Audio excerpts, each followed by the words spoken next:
Right, guys, welcome to the Man United Agenda. It's now Wednesday, and we are getting closer and closer to the start of the season and to the Charity Shield game as well, Community Shield, coming up this Saturday. I am joined by the beautiful Dora. Dora, how are you, my dear? We were just talking backstage about the athletics. You watched the Olympics, didn't you? The 400 meters just now. What a race. I mean, I think the whole athletics has been amazing. At the Olympics, I mean, that 100 meters with Noah Lyles and Thompson, I think 0.05 or 0.005 difference between the two of them. I mean, photo finish, and it's like, oh my God, like that. Then you have, a world record, Duplantis. Yeah, 2 days ago, and now we had. Have you seen the 5K race? The women's. The women's, where Yeah. the lady got disqualified because she pushed one of the racers, and she lost her medal. I think you're she. joking. Yeah, I didn't know Faith. this. What's her name? Faith Yagan. Yes, World her. record holder, and she's lost her medal. I didn't know that. Yeah, she lost her medal.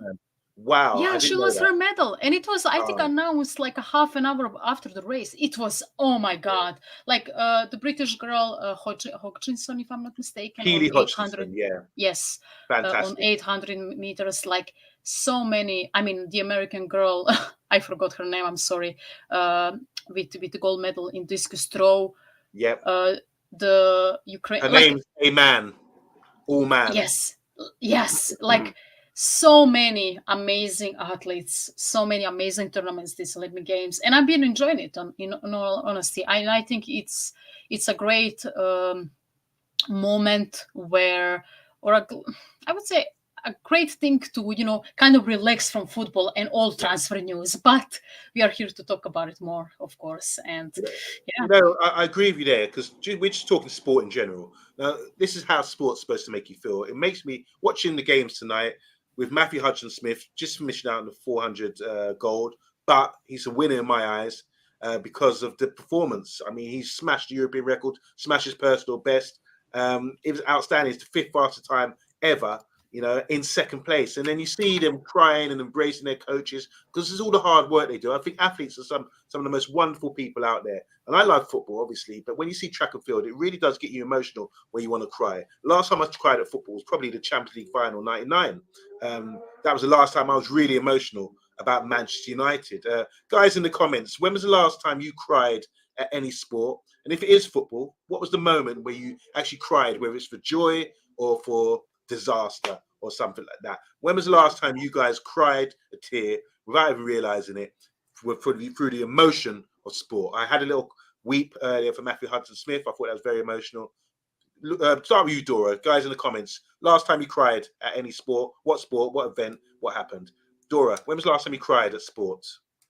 Well, I think the World Cup semi-final against England. I mean, Croatia. Like, it's always emotional hearing, seeing, your national team or your sports people, doing great. I think the other day I almost, started crying because brothers, I said it in the stream, brothers Sinkovic, got over like a 150 meters deficit in rowing, and got the gold medal, which was insane, right? They've been fourth for the most of the race, and then in the last 200 meters they just went on and won that gold medal.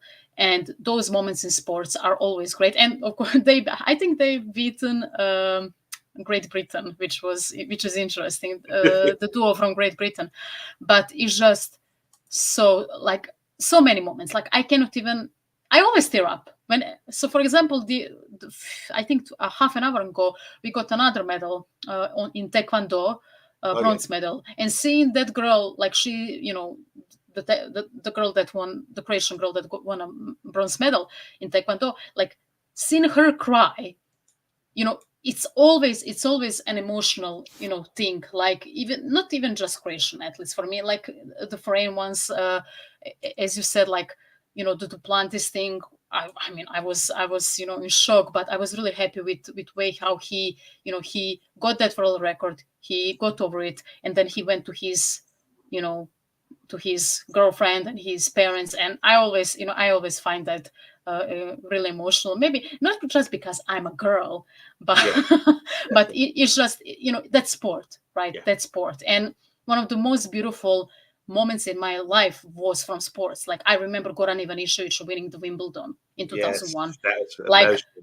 whole Croatia was celebrating and crying out of happiness. Like, that guy came to Zagreb, got 50K people on the Banja Luka Square, and then when he went to Split, 100K people welcomed him to his home Yeah. city. And to me, that's just like, you cannot make it up.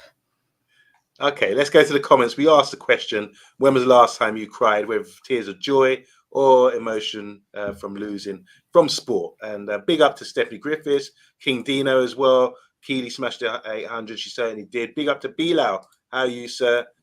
We talked about Harry at Amass today. Harry has amassed a huge amount of fan base from his performances in the academy. That's from Tyrone Williams. Big up, Tyrone. Welcome. 7 up now.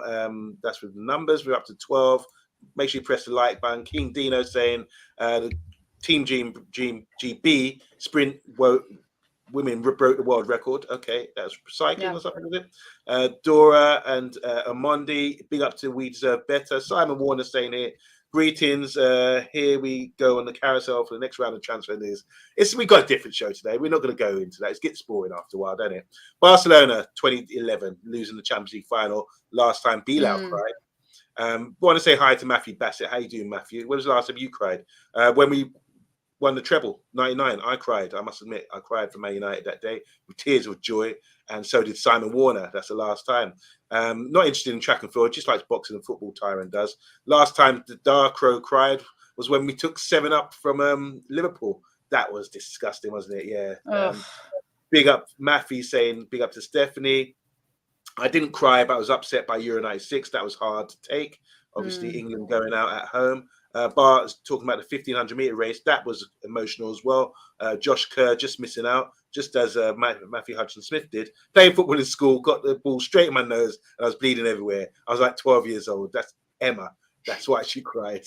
Afraid the last time I cried at sport was 1994 when we got battered 4-0. I was a small child at the time. King Dino, I remember that really well.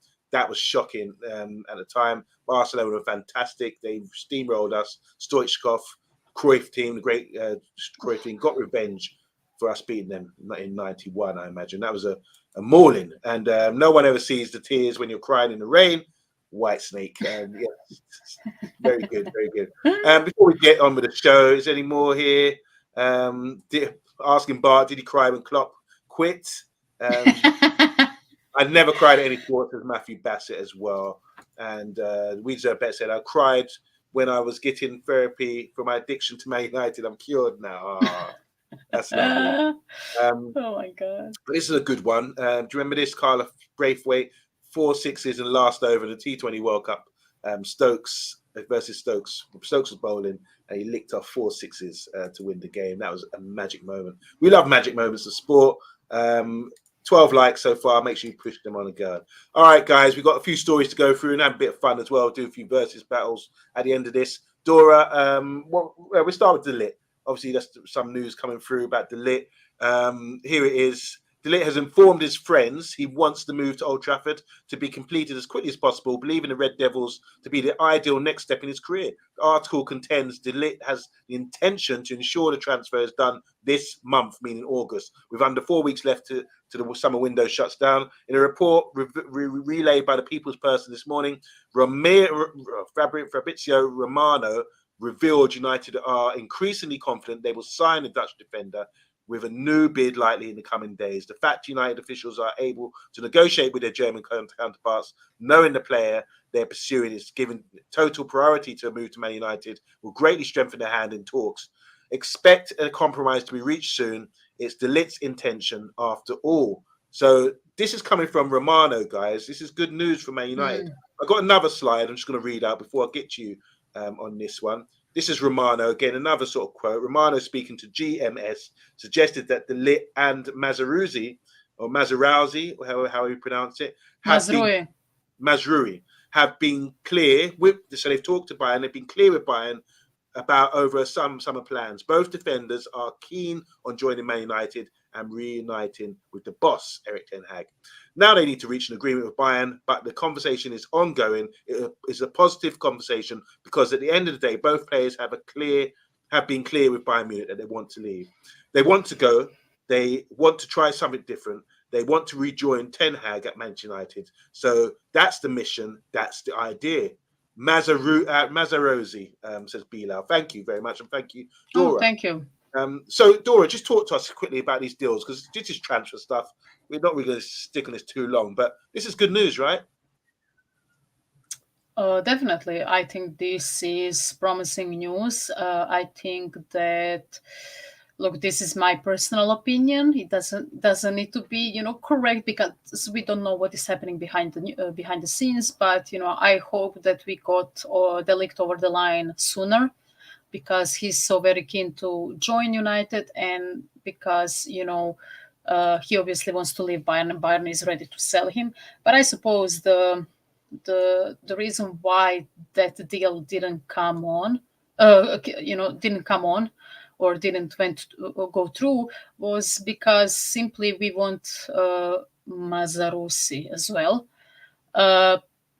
which is which, I mean, okay, we are trying to do a double deal with one club, and of course they want more money because we are getting two people. Okay, Bella is just saying that he's trolling us with the pronunciations. Just say Mazraoui Omondi, because he's trolling us. Mazraoui. Mazraoui. Can I call him Maz? Maz. All right. Amazing. I will call him like that as well. Bella, you troll. But yeah, but yeah, this is promising news. I was a bit skeptical about the Ligt coming into club, because of, I said it on the stream. You can go back and see why I was skeptical. But the more I think about it, the more I watch his videos, and more I think about it, it feels like he would be a good fit for United. He knows Ten Hag's system. He played in Italian league. He played in German league. He played in Eredivisie. He obviously knows. He's very adaptable. He knows how to, adapt to different leagues. And I believe that in the Premier League he would come good. So yeah, this makes me happy. I'm not very sold on Maz yet, because he's very injury prone, and there is still a huge question mark over Ineos and Ten Hag wanting the guy who is constantly getting injured. And to me, that's just, that's a huge red flag for me. Okay, let's go to the comments. Bart saying here, is De Ligt really the kind of centre back United need? I think so. Yeah, I think so too. De Ligt's coming. It's just a matter of time. Brooke Benton. Yeah. Time. King Dino, how you doing? Man United should have eased Euro in, but rushed to play him for the fans at United. Now he's injured. I don't know. Maybe. De Jong on again. Schneider again. Here we go. That's it. Hopefully not. We don't want another saga like that. Simon Warner saying here, we should have signed him a while ago. Could have played in the pre-season. We want them to blend in, don't we, with the squad. United can't afford to bring in another centre-back, says Tyrone Williams. I think we need to sell some players. I will cry on the day that Amondi correctly pronounces. Why can't you say his name?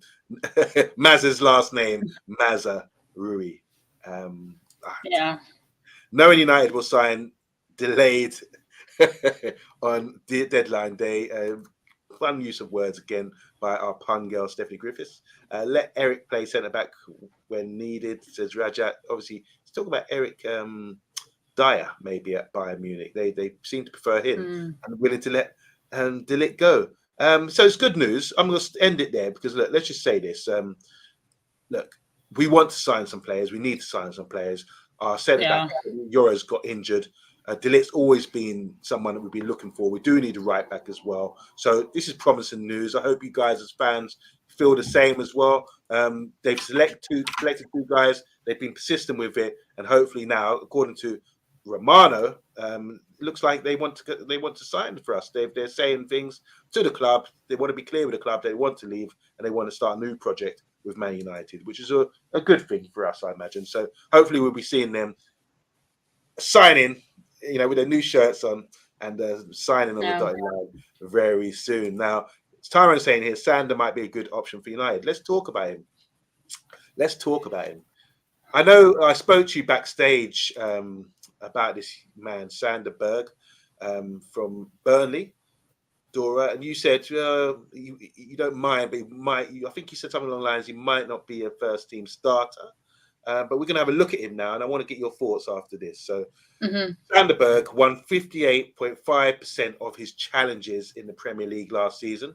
That's a higher success rate than Zubimendi, which is 54%, Garte, which is 48%, and Fofana, which is 45%, managing their respective leagues. So these are data. He's playing in the Premiership. These other guys playing in other leagues. But when you're talking about what we're trying to understand, what sort of player this guy is, he's winning 58.5% of his challenges. He's a big guy, bigger than Fofana, stronger than all the other guys there. So that's something we kind of need in our team. Someone who's going to have that physical presence. We've always been begging for that. If you look on the right here, just below the picture of Sander Berge, here are the ticks that some analysis guy has put on him, because I don't know much about the guy. Ball carrying gets a tick. Take-ons gets a tick. Body balance, tick. Technique, ball control, tick. Press resistance, which is probably what you need as a player in the first phase of play, playing deep as number 6 for us. He gets tick for that. And body feints, which is sort of thing you would do to get away from players. Just a little drop the shoulder and get away from a man would be something which should be positive in that sort of position. So this is any thoughts about this, Dora, especially about what we need in what do you think we need in a midfield? And does this impression you when you see stats like this and data like this? I mean, I'm going to be honest with you, Monty. I will not pretend that I know about this guy, because I know we played Burnley last season, but I honestly cannot remember this guy, honest to God, and I will not pretend that I know anything about him. I know that people, some people, were talking about him. To me, it seems like he would be a good squad player, maybe an upgrade on Amrabat. If I'm going to be more precise, those sticks that you mentioned, he seems like an insane guy, and he's world class. But I think I wouldn't mind him if the coaches and the scouts identified him as a good squad player that is going to come in when. I mean, I hope I don't see Casemiro starting for United next season, but the more we go into that, like the closer we get to the season, it feels like we are going to get it, and I'm not very happy about it. But he seems decent, and I think that our squad needs strengthening. Potential, McTominay is potentially leaving. He is another midfielder who could sometimes slot in that number 6, and he is our number 8. So we would be very thin in that midfield. If we get him for a good money, I think there are talks around 20 mil for him. Maybe I think Burnley wants more, but I think since they got relegated, I think that we have leverage over there over the negotiations. So I think that we can get him on less money. So that will be interesting. To answer your question on whom I would, which player will suit us the best, especially in our team. Well, obviously Ten Hag would love Ugarte, who is mostly good with interceptions, and he's very good with sideways passing. He's very tenacious, very energetic, and he would probably give the ball more to Kobe to cook and do this thing. I said it multiple times on this stream. I'm not very happy with Ugarte. I believe that he's not physical enough, and that he doesn't do that much with progressive passes. I would love, for example, someone like Martin Zubimendi, who to me, out of all DMs that we were linked with, he seems like the safest bet, and he seems like the most balanced player. So it would be, and Yusuf Fofana, I said it as well. I would love to have him as well. He has that Yaya Toure vibes. I'm not saying that he's like Yaya Toure, but he's big, physical, very good on the ball. He knows how to read the game, and I think that's a good sign, and I think he would fit United very well. So it's either someone like Zubimendi or maybe Yusuf Fofana. I wouldn't like Ugarte, but if we have a chance to sign for cheap Sander Berge, why not? We need another squad player that is going to strengthen the team. And to be honest, I mean, look, he's played in the Premiership already. I'm just trying to, I'm like you, Dora. I don't know enough about him to say if he's the right fit. It's only someone that come on the radar last few days that people have been talking about him. So just going to the comments here, Tyron saying here, United have to be practical. Sander could be United's ender. Remember, Liverpool signed him last season. I can see parallels between him and Matic. He's left-footed, big and strong as well. Berge is an awful tackler, says we deserve better. What are they offering for Berge? As Dora said, I think it's 20 to 30 million. That's the price. May as well let Kulia play, says Rajat. Just coming down the comments now. Fofana is a box-to-box number 8, says Rajat. Berge is not outstanding, but he's decent. Actually plays well in the 8 the season before last. That's from Andrew. How you doing, Andrew? Tyron saying, Man United need to offload players, but it's hard when players don't want to leave. They're holding the club back. Infuriating to have to watch McTominay United shirt again. I think this is copy and paste, Tyron. You say this every show, but I can see your frustrations. Clearly, you want to sort of move on and progress. Rajat saying here, McTominay can score goals here and there. McTominay is only getting 50 grand a week. No harm in having him, says Dark Crow. And there's a lot of conversation here. Berg equals McTominay, says Matthew Bassett. I think Berg could be a panic buy on deadline day. That's Simon Warner. McTominay is not in 6. He gets overrun. Doesn't know whether to twist or stick. And he doesn't help in ball progression. So play him as a 6 versus us in September. That's a Liverpool game, of course. I've got more stuff on Berg. Do you want to hear it? Because the question was asked, what about him? What about him? So I've done my research. I've got 5 pointers here about Berg. These are positive things about Berg to sort of try to sway opinion here, because we've got comments like this, replacing shit with shit. He's a Premiership player. He was a Premiership player last season. But yeah, let's see what he's got. So the 5 pointers about Berg are this: press resistant and comfortable in the first phase. Very important. The first phase, if you're playing deep in that as a midfielder, you want to be comfortable on the ball in the first phase, because you will get pressed. A lot of teams, as you see with football these days, they press hard, high up the pitch, trying to stop you from playing out. So you need to have that attribute. In possession, he is significantly better than Ugarte and would excel in a possession-based side. Berge's ability to control the ball, receive it at all angles, and play quick passes is exceptional. In terms of ball retention, pass selection, and carrying, he is one of the best DMs in possession. Now, this might be boastful or whatever. This is information I've been getting from a good source about him. Now, we can reject him because he's Scandinavian or he got relegated, plays for Burnley, but this is what an expert is saying. Physical presence. He's 6'4", can't deny that. His frame would significantly improve the physical presence of Man United's midfield. His height not only makes Berge one of the best midfielders aerially, 91st percentile, but he also enhances his ability as a powerful ball carrier, 72nd percentile with that. Thirdly, mobile defensive. Despite his height, he's agile and mobile on the ball. He can take the ball on a half-turn, dribble past players, and cover a large amount of ground, quicker than you may think.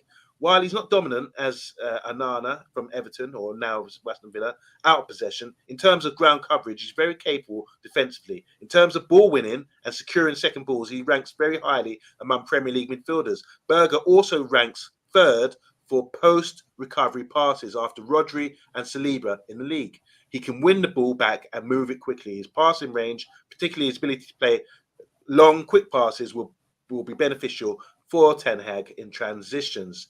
Wow. The expert is bath time here, says Bilal. He certainly is. You're trying to say that bath time gave provided his details. He didn't this time around. Bath time is on holiday, and we had no contact until he comes back. So this has nothing to do with bath time, guys. Fourth one, versatility. I know you're getting swayed here. Your head's turning, Dora. Berge has played as both an 8 and a 6 throughout his career. As Andrew pointed out earlier, he played as a 6 really well a couple of seasons ago. He caught the eye at Genk as a 6, but showed at Sheffield United and Burnley that he can be deployed as an 8. Norway play him as a 6, which appears to be his best role. He has all the attributes to be a solid partner for Kobe Mainoo. He's left-footed as well. And the price here, if Berge is available, is another positive, number 5. If Berge is available for 20 million, he could be United's equivalent of a Endo type of signing. Tyrone Williams didn't write this, but he did write that in the comments. A good DM who can do the job until they go out and get an Adam Wharton's type style midfielder next season. Personally, I think Man United need 2 midfielders, and Berge and Fofana for around 45 million will cover many of these bases we need to address. Both are good physically, out possession, and decent in the build-up of possession. Guys, there you go.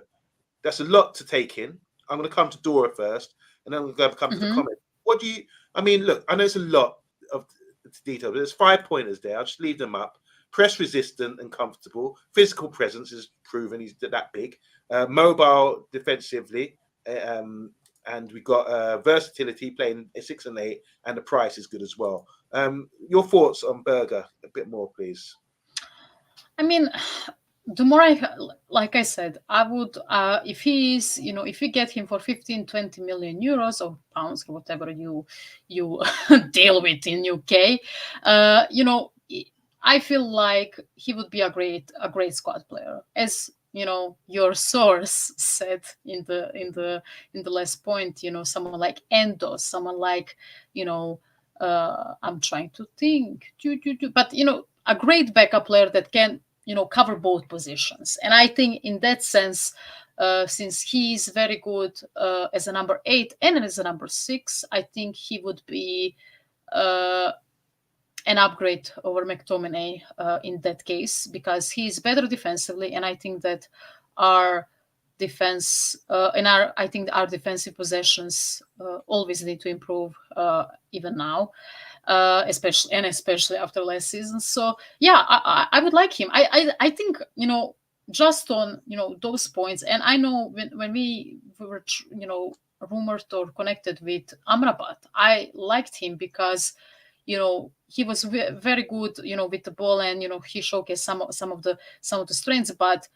we were very wrong, right? In the Premier League he cannot do it. This guy is proven in the Premier League. He played here, he played in the Championship as well, which is very physical, and I believe that from the defensive standpoint, and he's huge, he would be a great aerial threat in the set pieces as well. I would love him to have as a squad player. I'm not opposed to it. The more players, the more good, solid, decent players that we have in the squad, this squad is going to get better, because we didn't have a bench last season, unfortunately, especially with all of those injuries. I mean, Casemiro played as a centre back, and then we had to slot in Amrabat, who played maybe 2 games after in 30, 2 good games in 30. Like, this guy seems like a solid deal for me, and I would take him. Okay. I've changed your mind a little bit. It's just about getting information. What we're trying to do in the show is get more information about this guy. Tyrone Williams saying here, why would a Monday need bath time when he can just use Chat GPT? I don't even know what Chat GPT is. Do you, Dora? Yes, I know what it is. What is Chat GPT? So you go, it's like an open AI site. You go there, you log in, and then you can ask the artificial intelligence something like, can you write me a poem about United? And that thing just, takes in, and then if you put more and more information to that AI, I think that will, the poem will get more specific, it will get more information, and the end result is going to get better. But I don't believe it. Like, it's very wonky, it's very unreliable still, and I hate it, by the way. I hate it too, because I can confirm I am like John Connor when it comes to AI. I don't like it. I don't want to be involved in anything like that. So I haven't done that. I've actually researched and asked a friend of mine to put together a compilation to do for the show tonight. So Chat GPT, like I say, I am not into Skylink. Was it Skynet or whatever from Terminator or this new AI thing? But it sounds good. It's how kids can cheat on homework, I imagine. Andrew saying here, yeah, agreed. Go on.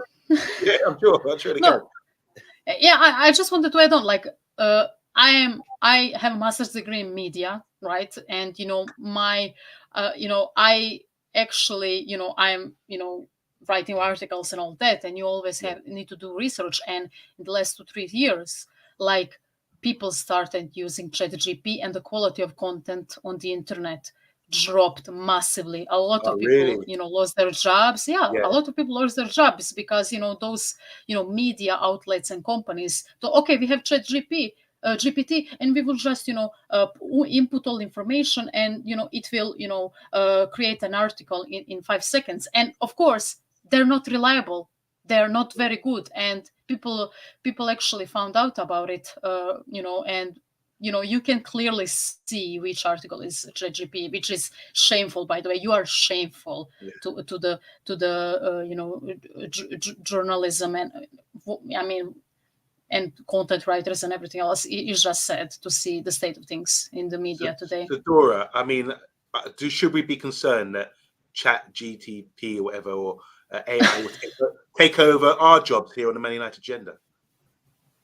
No way. We are one of the kind. Okay. It cannot emulate your positivity nor my Slavic, bluntness. Don't worry. Don't worry. And with the comments as well, hopefully that we won't see that AI in the comments. So I love the authentic Andrew and Bart and Tyrone and Stephanie. All you guys are amazing. Thank you so much. Berge was an 8 for Burnley in the 2022 season. And he was superb, says Andrew. I miss not being able to troll Mr. Bath time. He'll be back soon, don't worry. Hopefully he will soon, so I can be back soon, so I can waffle random stuff for sure. And he will cuss you out as well. That's the thing with Bath time. We got you sussed. Yeah, says Andrew Williams. I really don't know. I'm not right. I didn't know what that was. Only stat I'm interested in is that Burnley went down with him in the side. That's from Stephanie Griffiths. Good shout. I'm going to watch a YouTube compilation of Sander after the show and try and convince myself he's Premier League class. Chat GTP should be our new chief scout. I mean, it felt like it was in the last few years. It felt like it was our scout in the last few what years. What done in the Prem, apart from getting relegated, that's Bale. Simon saying here, surely if we get him, wouldn't keep Mount and Ericsson on the bench, or either one would be sold or something like that. Just going through loads of chat. What do you want to say? Big up Darkro. Chat GPT says Sir Alex Ferguson and Wenger haven't retired. There you go. I mean, if that's the case. And Chat GDP needs to be scrapped, says Eddie. That's really interesting what you said there about the standard of writing has gone down since this is becoming. Shows you can't replace. Look, as you say, you can't replace you, and I can't replace you, Simon. This is what makes us authentic. So I want to say, up yours, AI. We are all John Connor and Sarah Connor. We're not having it. Yes. Big up Eddie Football Waffle. Go and subscribe to every Eddie Football Waffle show. Hopefully, Eddie Football Waffle will be delivering some shows very soon. I haven't seen you for a while. All right, are we done with Santa Burger? I know, Tyrone, come back with a report, please. And I want you to type it out properly. I will know if you got authentic spelling mistakes. I know it's not going to be AI, but come back with a report, Tyrone. Let us know what you think about Berger and anyone else who wants to do that as well. All right, let's move on. Main topic of the show was about Amass. Let's just discuss him quickly because it's exciting, isn't it? I mean, we've had a few quotes from the young man and we've watched him. He started every game on tour. Amass has told Forbes, not me. This is Forbes magazine. Wait, actually, I was going to say these are I've got exclusive interviews with Amass now, but no, it's not. You just got to show your aggressive side, he said. You might be young, smaller than the opponent, but you have to show that you're aggressive and don't back down. No conversations have been had yet, but this preseason is a chance to prove that if I am picked, I can do it. I can do the job. We'll see what happens when Luke and Tyrell Malacia come back. But my intention is to play first team football at this club. If the opportunity comes, I've got to take it with both hands. It could change my career. That's from Amass. Probably a very positive chat there. And here another report. Amass is eager to seize chances. Luke Shaw expected to start the first game of the season at left back, while potentially incoming Maz can also fill in at left back. Malacia is still a couple of months away. It is a sign of faith in Amass that United are not priority in the more established left back signing, which has been on the agenda heading into the tour. Amass knows he will have to earn his chances and take them when they arrive. He knows that making a good impression can elevate him further and lead to more opportunities. Let's talk about left back position. Obviously, Luke Shaw is fit again, coming back, and we've got Malacia, and then we've got other right backs who can fill in that position. He started every game of the tour. He said here, it's about being aggressive and taking his opportunity. We signed him from Watford a couple of years ago. He's a Londoner. He's come up north, and he's sniffing around the first team. What do you think about Amass? And do you think he's got opportunity here to take a place? And is it a big sign that we're not going in for signing a left back? Are they probably looking at him to say this guy could come through? Well, I honestly believe that Ten Hag and Ineos are banking on the fact that they hope that Luke Shaw doesn't get injured and ruins that left side of the defense, because honestly, I think that I think we need another left back. By the way, I'm my track record with Luke Shaw. He's not reliable, in my opinion, and we always should look for a left back. However, I think at this moment in time, we as the fans and obviously, know that we need to strengthen in our other positions, because it's obvious, right? We have more problems in other positions. When Luke Shaw is fit, he's solid, and that's a good thing for Manchester United, right? When it comes to Harry Amass, I wouldn't be surprised seeing him actually start this season for us, especially if Malacia doesn't get back in 2 months to the club, because he hasn't played for a very long time.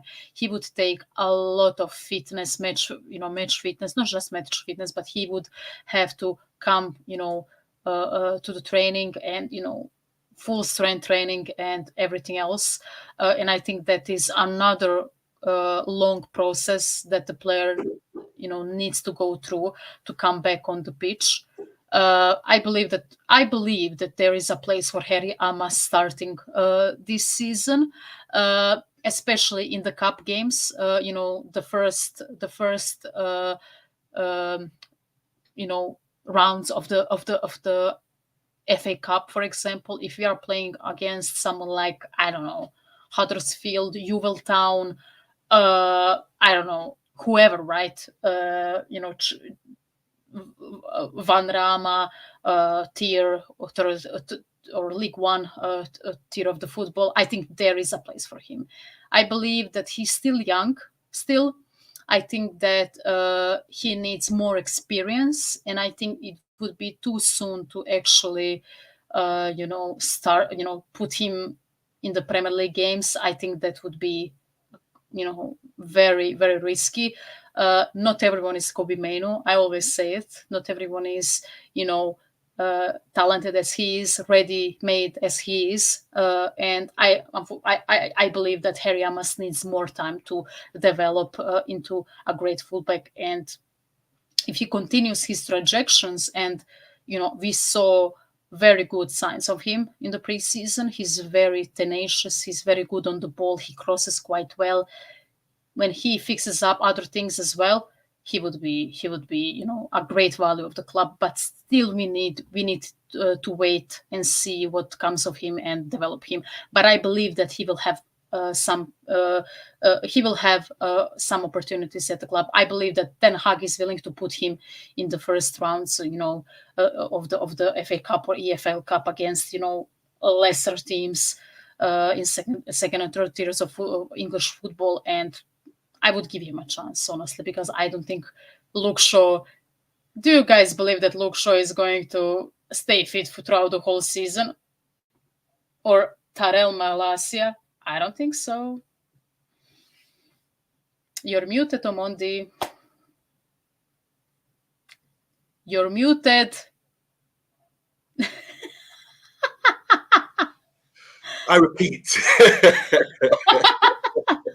Oh, no, I should never do that. I should never do that. Sorry, guys. So Eddie Football Waffle saying here, imagine more of these youths come through like Mainu, Golden Generation 2.0. We can only dream. So we're talking about Amass right now. Amass lost his marker a few times during pre-season. Obviously, we played Betis, Arsenal, Liverpool, top quality games, top quality opposition.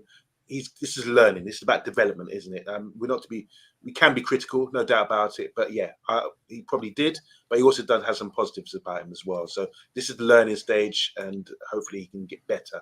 I say give the guy chances, Simon. I would even let him come on a sub at Wembley match to give him some games. Depends, if we want to win that game or not. Luke Shaw looks out of shape pre-season again. Another player who's been allowed to take the PP out of Man United. And the club's fans as well. Stephanie saying, Tyrone, I see you.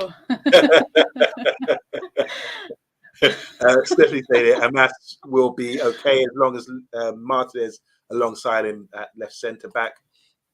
Eddie saying here, well, if Shaw is going to get injured again, get Amass blooded in, bedded. Is it blooded in? Would that be the right term? I'm asking a Croatian. I mean, if you're into Game of Thrones, stuff, blood him in. What about Flex Felix? How you doing? Welcome back. He's saying Shaw will be injured by the time we play Liverpool, and there's some talk there about who makes the best. What do you call it? Rice. Where is it? Hell yeah, jollof rice. Yeah, we're not interested in that. Let's save that for the Anana show or something else. I don't know. I think Ghanaian rice is better, if you're asking me. All right. Simon's saying here, Luke Shaw seems to be picking up more injuries than Martial did. If Shaw was a car, he would have preferred his MOT. Dora gets you. Yeah, Dora gets you. Don't break Amass by overplaying him. And Man United are like Stark family. We will be depleted at the moment. But he will rise again. Good one. But my whole point about this is about development. I mean, how do you develop players? You send them on loan at a level to get him consistent football. It seems to me, because we're not going in for a left back, and I've heard some people in the comments over the last couple of months screaming for a left back. If we're not going in for a left back, it suggests to me they pinpointed this young man, Amass, as a guy for the future. And now it seems to me that he's going to be not going on loan. He'll be in and around the first team based on injury to Malacia, to Luke Shaw as well. So this is a good opportunity for him. This is why I think, going back to the original statement, he's saying about opportunities.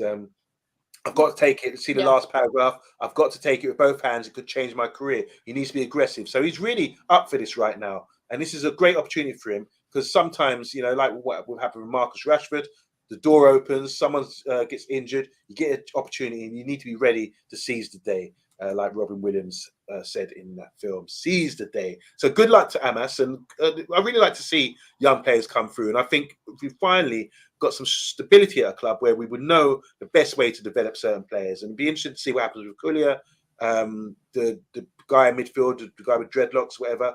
I want to see what happens with him, whether they think he's ready, or will he go on loan, or will the strikers as well, Wheatley and all these guys. And most importantly, I want to see what happens with the guy, Obi Martin, because apparently he's going to be third choice striker as well. So let's see what the direction is and what decisions are going to be made over in the coming weeks with these young players. We've had a good look at them all.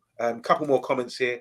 Amass will be our modern day Arthur Albertson. Oh, remember him, Stephanie? How old are you, Stephanie? Wow. He was a Scottish fullback for us. He was a good player. I think Rude will have his hands full trying to get this bunch fit. I just wonder if he regrets coming back, laughing, obviously joking. And Wheatley needs to move on loan. He ain't ready yet. So obviously he's going to choice down the line. So there you go. Just have a look at this for me, Dora. This could be an ideal starting 11. Just talk us through what you see there. And is that what you would be playing? And think about guys like Rashford who are not even in the team. So that's just an ideal sort of first team by, say, October, if everything goes our way with the signings. Have you made this? No, AI did it. No, AI, give me the lineup for the Liverpool game. No, just a predicted lineup based on who we might be signing and how the side might be looking. Just your thoughts on this one. Honestly, I think we are going to see the Ligt on the right side of the centre back position, and Martinez is going to start. I believe that Euro will come off the bench when he comes back from his injuries. as much as he is good, I think there will be a place for him in the team. We are playing 60 games I think so, at least 60 games every season under Ten Hag. We are trying to get in we are trying to stay in every tournament, and everything else. I think Euro will have his opportunity, but I believe that the Ligt is going to be a right centre back and Martinez is going to be a left centre back. Another thing, I believe that Ten Hag will want to play 4-3-3 with a single pivot, meaning that in this case, Fofana is going to be a single number 6 with Menu number 8 and Bruno Fernandes as a, number 10/number 8. It depends, right? And I think we will see Bruno Fernandes being more deeper because Zirkzee is going to probably play as a false 9. And I think 4-3-3 tactics or strategy or formation is going to let him that happen. And I think Rashford is starting on honesty. I love Amad Diallo. I think that he matured quite a bit in the last I would say 8 to 9 months since he started to feature more in the team. I believe that he is miles better than Anthony. It doesn't matter if he is also small. He obviously knows how to use his body. He obviously knows how to use his body in the Premier League. Anthony, to me, is not suited to be in the Premier League at all. And I would love for Amad Diallo to be there, feature more in the team. And I believe that Garnacho is going to actually start on the right. And I believe Rashford is going to be a left wing with Zirkzee. There is no way that Ten Hag signs Zirkzee and doesn't start Marcus Rashford. Like, I believe that the whole team is going to look at Rashford and say, look, we signed a player that is going to suit you, that is going to give you, ball every single time, who is going to play you out from the midfield, as a false 9. You need to score at least 20 goals in the Premier League. And I believe that this is his do it or die season at Manchester United for Marcus Rashford. Maybe it sounds harsh, but you get where I'm coming from. I hear what you're saying. Yeah. Just quickly, so that's just a predicted team. Obviously, there's players missing like Rashford and Martinez. We're not going to get upset because it's probably AI once again. But let's look at the squad depth here. Look at this one here. This is just a predicted issue with the squad depth. What areas? Looking at this, take your time, guys. But what area do you think we need to strengthen based on what we have at the moment? And what could possibly come in? Because they've got Fofana in here, you've got De Ligt in here, you've got Maz at right back, players that aren't actually at the club just yet. Berge is put in there. So this is a predicted, once again, squad assessment of what we might be having in the future. And that's pretty strong. 2 players in each position, possibly. And I'm just looking at it. And for me, the issue would be, we talked about left back and the full back positions. I like the centre backs. You've got 4 there: Maguire, Martinez, De Ligt, and Euro. That would be great for me. So I definitely think we need to get a centre back with De Ligt. I definitely think we need the right back. So those 2 players we discussed early in the game in the show about the Bayern 2 from Bayern coming in. Then you talk about midfield. So clearly the next priority would be getting Fofana or Berge or who's the guy from Ugarte as well, maybe coming in. He's not even mentioned here. So looking at this, is this a strong enough squad? And just shows us what we need to buy, starting with the right back and centre back. And beyond that, where else do you think we need to strengthen? So I'm looking at this, right? And this is under assumption that we are going to sign Fofana. And we are going to sign Fofana, De Ligt, Mazraoui, and who else? I think that's all, right? 3 more players, if I'm not mistaken.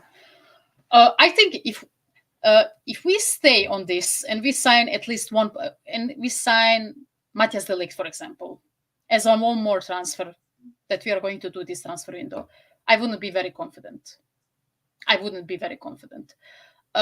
But if we strengthen on the fullback positions and either Fofana or whoever comes in that midfield, maybe Berge, I would be more settled. I think if you look at this, I think this is a very good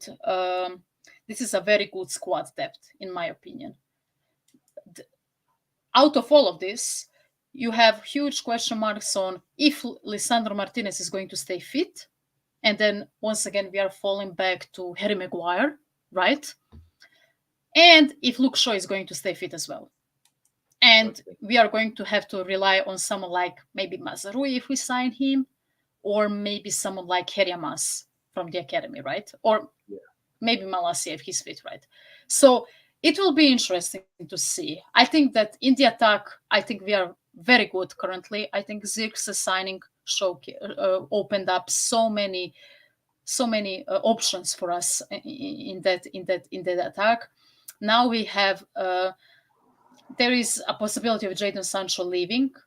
I'm a bit skeptical about it, in all honesty. I don't believe that we are going to sell him this season. That's just me. Maybe PSG comes in and takes him, but they're not throwing money as usual at their players. So that's a huge factor in my decision.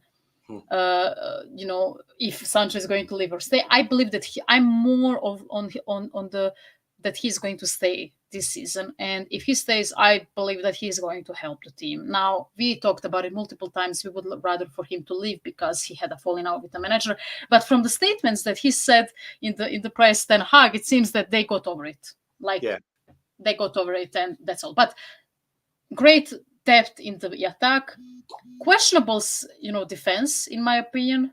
If we signed the Ligt because Herrera is injured already, and we have Johnny Evans, Lindelof, or whatever, and of course the midfield, specifically the number 6 position, which only Casemiro can play, and unfortunately he's not very good currently. Hopefully we sign another midfielder as well, but from what you show me right now, I would love this for this season. I would that just means basically we need to get, because as you can see, if you look at the forward 3 line, more players.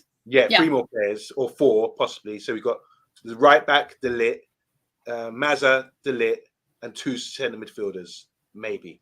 And the other players, see how versatile some of these players are. You've got Ahmad, who can play in the hole or play out wide. You've got Bruno could play as a false 9 and also play as a number 10. So it's versatile. And obviously Heaton would be the goalkeeper.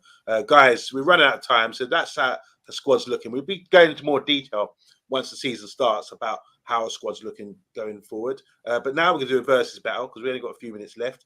Guys, are you ready for this? As we know, with the versus battle, we put a head-to-head. Like me, Dora, can you just face that way so we can look like we're squaring up against each other? Can you do that? Is that right? That way, yeah. Yeah, it is. Yeah, so that's the versus. I'm going to get you. So yeah, that's the versus battle we're doing now. I'm just going to throw up 2 players. I want you to tell me, Dora, starting to give you 30 seconds to discuss. And I want you guys in the comments as well to say who wins this battle, who wins the fight, who's the best.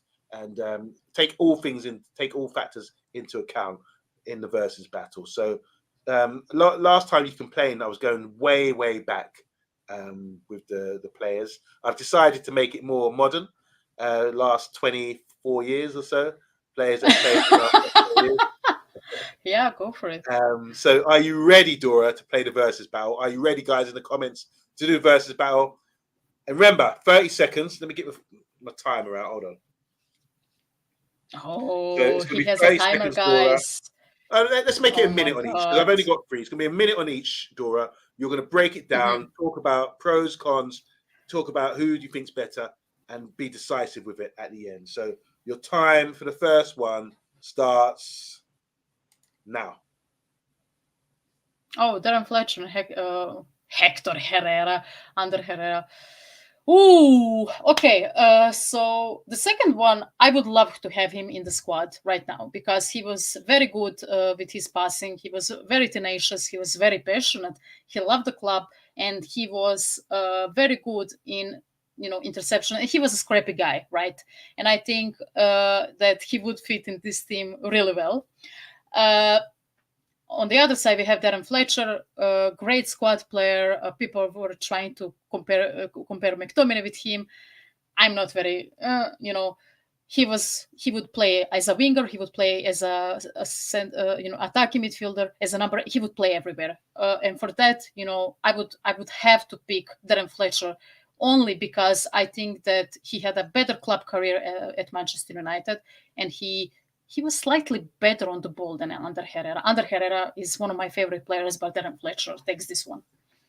Wow, I'm shocked by it. So overall, good. Your timing was good. That was just about a minute on the spot. All right, let's see what the comments are saying here. This is Darren Fletcher versus Herrera. Bilal says Fletcher. Doesn't give a reason, just says Fletcher.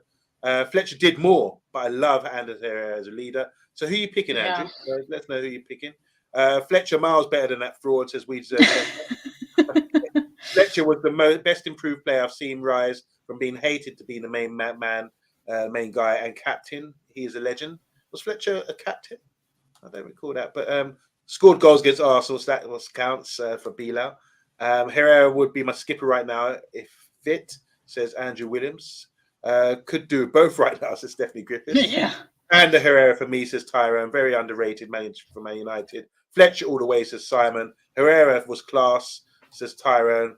Fletcher, says Matthew Bassett. And admission of Fletcher, reason why we lost against Barca in 2009, says Stephanie Griffiths. So if we had to pick one, so you're saying Fletcher, Dora. And is it balanced? Do you reckon it's balanced in the comments?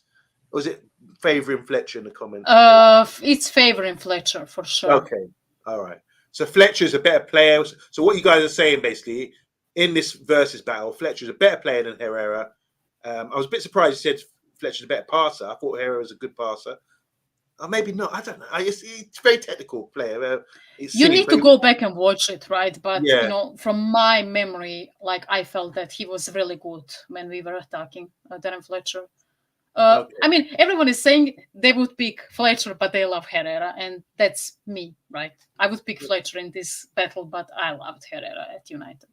All right, I think the guys in the comments do tend, they agree with you. You need good reasoning there, Dora. I like that one. So you've gone with Fletcher. Most people agree with you. Here we go. So Tyron's just saying he saw Herrera live. His passing and technical ability was superb, and Herrera was the most overrated ordinary player in my lifetime. See the contrast there? Tyrone says yay, and we deserve better says nay. So there you go. That's the first one. Good one, really good one. It's a good matchup. I think it's quite close. And after a minute, you convinced me as well that Fletcher probably would get the nod. All right, are you ready for part two? Compare these players. I'm going to give you a minute again, Dora. And just all things considered about, and I want you, the difference with this one, I want you to tell me if you were academy and they're both 17 years old, knowing what they would go on to achieve and what sort of players they would be, who would you pick? And so who wins this battle, this versus battle between these two Welsh greats? Ryan Giggs and Gareth Bale. Oh my goodness me, poor guy. Poor Gareth Bale. Poor kid. He got faster when he nipped the ears back. They were holding him back. He was bullied in school. I'm sorry. Okay. Why would that be? Why would that be? All right. Sorry, your minute. Let me reset this. Let's start this again because we got distracted by the ears. Oof. All right. 1 minute. On Ryan Giggs versus Gareth Bale. If you're picking a player at 16, 17 years old to play for you for the rest of the career, who's the better player? Who's going to come out on top? Who's the Welsh genius? Who's the Welsh wizard? Starting now. 1 minute. Well, at 16, 17, it's obvious that Ryan Giggs, he started for United very young, and he, his reign at United has been for more than 20 years. He had a better overall career, but he helped United a lot. But Bale, to me, is a better player than Giggs. I mean, that's not even a hot take, right? He was a better player in the end, but injuries killed him. But for consistency, I would say Ryan Giggs. For sure. I mean, he had a, he had a long, he had better injury record. He was more reliable. He was more consistent. Over 20 years for United. He helped us a lot. He had an iconic moments for United, like, FA Cup semifinals against Arsenal, even before that, like he had so many great moments. And for that, I would pick Giggs, even though I think that Bale was overall in the end a better player. But I would pick in this battle Ryan Giggs. So Ryan Giggs beats Gareth Bale, but you confess you think Gareth Bale is a better player overall. But you're saying the injuries hampered him. Yeah, I think so. I think Bale, I mean, what he retired at 32, 33 years old. Like that just, I mean, so in his prime, he was insane. So if you're picking, you're going to get more out of Giggs than you would Bale. Yes, because his longevity is, I always say availability is the best ability. And for me, that was Ryan Giggs. All right, let's go through the comments. So you've gone for Ryan Giggs. Tyrone says Ryan Giggs as well. No explanation. Bale from Bilal. Bale better player for Wales by far, clearly. Look at those ears, says we deserve better. Giggsy over Dumbo, says we deserve better. Giggs better career overall, says Andrew Williams, but it's Bale for me. So Andrew's gone with Bale. Ryan definitely over Wingnut, says Simon. I don't get that. At 17, Bale weren't that good. Okay, fair enough. Yeah, but I'm talking about who you pick over career. Tyrone saying here, Andrew Williams, how can we judge it by national sides? Giggs' longevity and technical ability to play in midfield sets them apart. No contest. Stephanie saying here, Bale auditioning for Planet of the Apes, then chooses football. Apologies for that. Mind you, Dumbo didn't sleep with. Okay, we're not going to talk about that. Tyrone, okay, Bale was a legend because obviously Tyrone should be Welsh with a name like Williams, but Andrew definitely is. So he can confirm that Bale did take Wales really far, and that was special. Bale is better, but Giggs had more longevity. So who would you pick, Eddie? Bale had bigger moments for his sides and finals, but Bale may have been quicker, but not a better dribbler or crosser. Very hard choice to make. That's Andrew Williams. Giggs not that good, says Andrew. Says Andrew Williams. That's Tyrone before. Sorry, longevity always wins it for Stephanie. Andrew, okay, and Giggs still the best left winger in Premier League history. And finally, Bale was years ahead. Very, very funny. So I don't know. Is it conclusive? What we say in the comments? What do you reckon, Joy? What are they going with? It looks like Giggs. I think, yeah, it looks like Giggs. I mean, everyone is acknowledging that Bale was a great player. Like at his peak, I believe that he's a better player than Ryan Giggs at his peak. Okay. Like I believe so. But I think longevity, availability, helping the flexibility. I think that's just. I mean, imagine playing more than 20 years, more than 20 seasons in the Premier League. Like it's just insane. All right, so it's Ryan Giggs, and I think it's conclusive in the comments, as well. Giggs is better than Bale, or wins this versus battle. Final one. Got a minute again. Let me get the timer. This one I think is really good. Before you make a choice, let Dora break it down because I think this one, both players deserve respect on this one, and it's not as simple as we first make out. Who's the better player? Who wins? Not say we had Bale being a better player and didn't win. So who are you going to pick? If you had to pick one player for his career, and who's the greater over a career? What you want, tell me who you're picking in this versus battle. This is the last one of the show. Guys, listen out for Dora. I'm giving Dora a minute on this one. And then you guys tell me who you're picking and the reason why. Let's go. 1 minute starting now. Teddy Sheringham and Dimitar Berbatov. Oh my God. Okay, so I haven't watched Teddy Sheringham. It was before my time. However, at Spurs, he was insane. His career was insane. He's one of the Premier League greats. He won. I mean, he scored in the 1999 Champions League finals. He's an iconic player, and I think he made a bigger. How do you say it? His influence in the Premier League was greater. I mean, he's a legend of the Premier League. Berbatov, in his 4 seasons at United, he was iconic, great on the ball, great skill, great intelligence, great goal scorer, amazing value for United. But for this one, I would pick Teddy Sheringham because I watched him. I watched a lot of his videos and all that. He was such a good player. He was a great player, and I think by the end of the career, injuries kind of got to him at United. He was a bit on the decline, But at Spurs and other clubs, like, he was really good. I love Berbatov, one of my favorite players as well. But I need to pick Teddy Sheringham here. Okay, so you got on Teddy Sheringham. That moment, you can see that goal he scored there. That is the goal in the cup final, Champions League final, '99. Absolutely brilliant. But then Bale saying here, overhead versus Liverpool. They both. But haven't you said who do you think is a better player at United or generally? Just in general, it's a versus battle. So I want you. I believe Sheringham. Yeah. So you still think Sheringham? I believe Sheringham was a better player. Yeah. All right, this is a tough one, I believe. I think they're both quality players and both similar in their own way. But let's see what the comments say. So Bilal saying Berber without hesitation. So tough, says Andrew Williams. I want a conclusive answer, Andrew. Matthew Bassett's conclusively said Sheringham. This one is tough, says Tyrone Williams. Sheringham for me, but I love Berber, says Andrew. So Andrew's gone with Sheringham. Berbatov first touch, best first touch ever, says Andrew.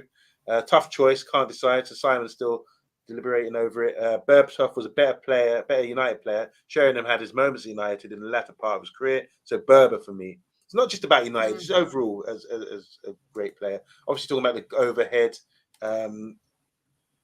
That was Bilal talking about the overhead against Liverpool. Sheringham for me. So Tyrone's got with Sheringham. His intelligence with his back to goal was second to none. Not a better footballer than Berbatov though. But for United, I'll go with Teddy. We've got Berbatov hat trick against the Scousers. That was really versus the treble Teddy. No contest. Definitely Griffiths. Yeah. We've got a whole career Sheringham. So we deserve better. I agree with that. And who had a better first touch, Berbatov or Ibrahimovic? I would still say Berbatov. I think Sheringham, when you look back, Sheringham was top goal scorer, I think, for Forest in '92 when the Premiership first began. He's not just about goals, it's about his contribution to the team. And I think when we sold Cantona, when Cantona left, he came in, and people say, he can't fill his boots. But we realised how important he was as a player, and what, obviously scoring in the Champions League final, was magnificent. Didn't get on with Andy Cole, we know about that. But Sheringham was a class act. And remember in Euro 96, Shearer and Sheringham, they complemented each other so well. Really underrated player, I feel, Sheringham. I would go with Sheringham on this one. Berbatov is magnificent, but I just think, look at her whole career. Cascarino and Sheringham had a great partnership. Shearer and Sheringham had a great partnership. Sheringham was just a great player to play with, I believe. A bit like Peter Beardsley. He would sort of bring out the best in people. So Sheringham gets props. And people will be shocked to say this, but we are saying on the show that Sheringham is better than Berbatov. Are we saying that conclusively? Yeah. I think people are torn. I'm seeing, it's split. It's split, know. But I think we can all agree that generally, the longevity and everything else, like Berbatov had 3 great seasons at United. At Spurs, he was okay. At United, he really flourished. After that, he went to Fulham. He played in Monaco, if I'm not mistaken, later in his career. But he was never the same. Like, injuries got to him. And he was such a valuable part of United. But Sheringham, I think throughout the whole career, he was, he had more moments, as we said, and his longevity was second to none. I believe, like, he's a legend of the Premier League, Teddy Sheringham. We can all agree on that. Yeah. That season when we won in '99, we had 4 strikers, Sheringham and Ollie, and then York and Cole. And going back, so Sheringham and Ollie, York and Cole, and this season, we've got some guy called Holden and Xerxes and Rashford. You see how far we're off doing all that. But big up guys in the comments. That was the versus battle. Dora, I think you've done really well with a minute in. I think you gave a good reasoning for each of the battles there. So, I can't wait to do the next one. Yeah, that's what happens when I know who these players are, not my grandfathers. With all the respect, those were great, players, but unfortunately, I just cannot, recognize most of them, the old players. Do me a favor, say goodnight to Andrew. Say goodnight to Andrew. Good night, Andrew. Laku noc. Enjoy. Simon, we deserve better. Tyrone, Stephanie Griffiths, Bilal, Matthew, Matty, sorry, who else is in the house? Emma as well. All you guys, Eddie Football Waffle. If I'm missing someone, I'm sure I am. I can't see. Okay, whoever you are, Simon Warner. I've said Simon as well. But guys, thanks again for tuning in. Make sure you press the like button and make sure you join us tomorrow again because Mr. B will be back. And don't worry, Bath Time will be back soon as well. I know we miss him. Oh my I know god! we miss him. Oh my god! I need to be on that stream. The return of the Mac. Return of the Mac. He'll be back very soon. The season's starting soon. Dora, thank you so much once again. We will see you very soon indeed. But until then, we are signing out. I'm going to do the outro music, which is done by Subvids. Enjoy. Good night.